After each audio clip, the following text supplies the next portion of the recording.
Hey guys, welcome to MNMM PTE NAATI. This is Mohit. Today's video is about fill in the blanks listening. Now, fill in the blanks listening is applicable to both PT Academic and PT Core exams. So this topic is for all of you, whether you're giving PT Academic or PT Core. Before I start this video, if you are after PT Academic or PT Core coaching, you can always contact us on Facebook or Instagram. Simply search MNMM PTE NAATI, or there's link to Facebook and Instagram in the description below. You can click on those links and you can message us so that you can discuss in detail about the coaching plans. Or if you want, you can also WhatsApp us. So the WhatsApp number is down there. You can simply WhatsApp us on that number and talk to us about Nati, Hindi, Punjabi, Gujarati, or PT Academic Core coaching. Now, let us start this video about fill in the blanks listening, PT Academic and PT Core. There are some points that one should keep in mind while you practice this topic and you are doing it in the real exam. So let us understand what those points are. So number one, what you have to keep in mind is you have a few blanks in one question, but every blank has only one word as an answer. So one blank is one word only. So if you are writing a word, for example, the answer is 26. So if you are writing 26 as a word, TWENTY, then you will not put any space after 20 and then write SIX6. You will simply write it as one word with no hyphens, no space, and your answer is TWENTYSIX as one word, 26, no hyphen, no space between 20 and 6. So one blank is one word only.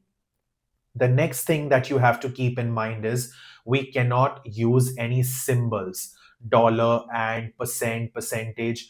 Everything has to be written using spellings, as in using words in the word form. You have to spell it and write it as a word. You cannot write it as a symbol. So if you write percent or percentage as a symbol, that is incorrect and you lose marks. But if you write it as a spelling, percent or percentage based on whatever the audio said, then if you have written the spelling PERCENT or PERCENTAGE, then you get your marks because that is the correct way to write it down.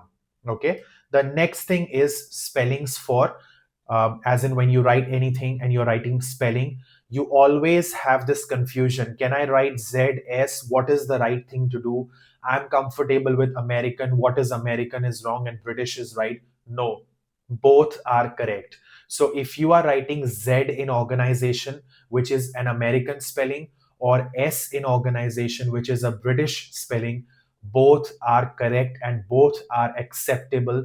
You can write whichever is comfortable for you. Okay. So let us move on and understand about when you write these answers, you have to first write them in your notepad or notebook while practicing. So when the audio is being played, yes, you are looking at the screen because you have to make sure that the audio and the text or the transcript you have, you match them. And the moment you see that there is a blank and the audio spoke that word, you should first write it in your notepad so that you can first finish all the answers in your notebook. That is quick to do, and then start typing it on your screen. Now, let's say you had 5 answers in total for a question, 5 blanks. You first write down answers for all 5 blanks in your notebook. Once you have written the answer for the last blank, after that, it should not take you more than 30 seconds to type all the answers in the computer because you already have them ready in your notebook.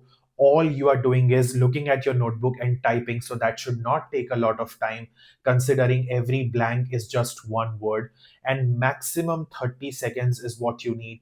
You can finish it and move on after you have looked at your work, your proofreading is done, you're happy with your work, and then you click next and move on to the next question. So this should be your approach to solve fill in the blanks. You should never straight away start typing because sometimes the audio can be very fast and 2 blanks can be very close to each other. So if you're busy typing, maybe you will not be able to pay attention to the transcript while the audio is being played. You might miss a blank, and it is a little risky to type straight away instead of writing the answer in your notebook.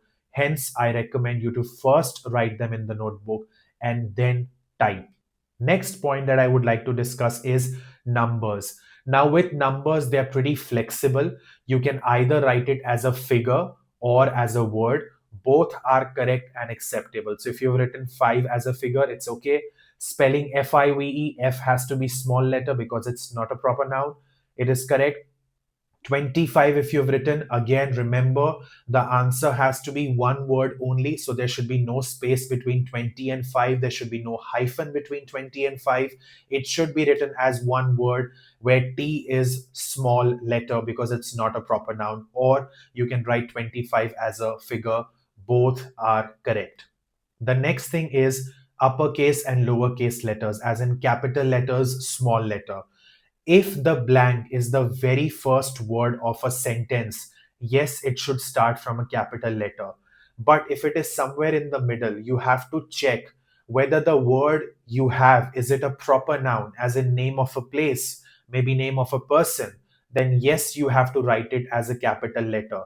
Sometimes it can be part of some company's name or some full form that they have written, where you will see that every other word starts from a capital letter, and this word, the answer, is also part of that full form, in which case you have to make sure that even your answer starts with a capital letter. Because if your answer doesn't start with, I mean, if the way you've written your answer, you've not written it in capital letter, you lose marks. So you have to be very careful of this part as well. So these were the few points that I wanted to cover about fill in the blanks listening. Short, sweet, to the point, but yet very important. Please make sure that you make a note of all these points and follow them, and also understand the most important thing in your PT preparation, in your journey of PT preparation, or for that matter, even if you're preparing for NAATI, is one-on-one feedback. Make sure you do not undermine the importance of one-on-one feedback. Always rely on feedback from your teacher. Somebody who is an expert needs to look at your work and tell you that you are on the right track, or if you're making mistakes, so that you don't end up wasting a lot of money and time by giving multiple attempts and then ultimately getting the frustration kicked in that this is not something that I can manage. Well, let me be very honest. Everyone can manage. You just need the right attitude and discipline. If there is a teacher who is giving you feedback on a daily basis, which we do to our students, by the way, we give them one-on-one personal feedback all 7 days a week, and it is there for NAATI and PT both. So it doesn't matter what course you do, you get feedback and one-on-one feedback. We don't believe in group feedbacks. You have to be given feedback every day, whether it is Saturday, Sunday, or whichever day of the week. And that's how one improves. You need a study plan. You need a plan. When you get up in the morning, you need to know that today is Tuesday. If today is Tuesday, what am I supposed to do? Am I supposed to do listening? How many questions? You need a proper pathway. You can't just randomly get up one day and be like, okay, today I feel like doing writing. Let me do writing. That's not how it works. If you are traveling, what do? You use GPS, right? Why do you use GPS? Because you want to reach to your destination. Making sure that you don't waste your time and money and energy, and you reach there properly, nicely. This study plan and this feedback is like GPS, helps you to get to your destination without wasting your time and money. So make sure that you do that, and you can always reach out for help on Instagram, Facebook, or WhatsApp. Look at the description below, it has all the details, and you can talk to us. All the very best. Thank you so much.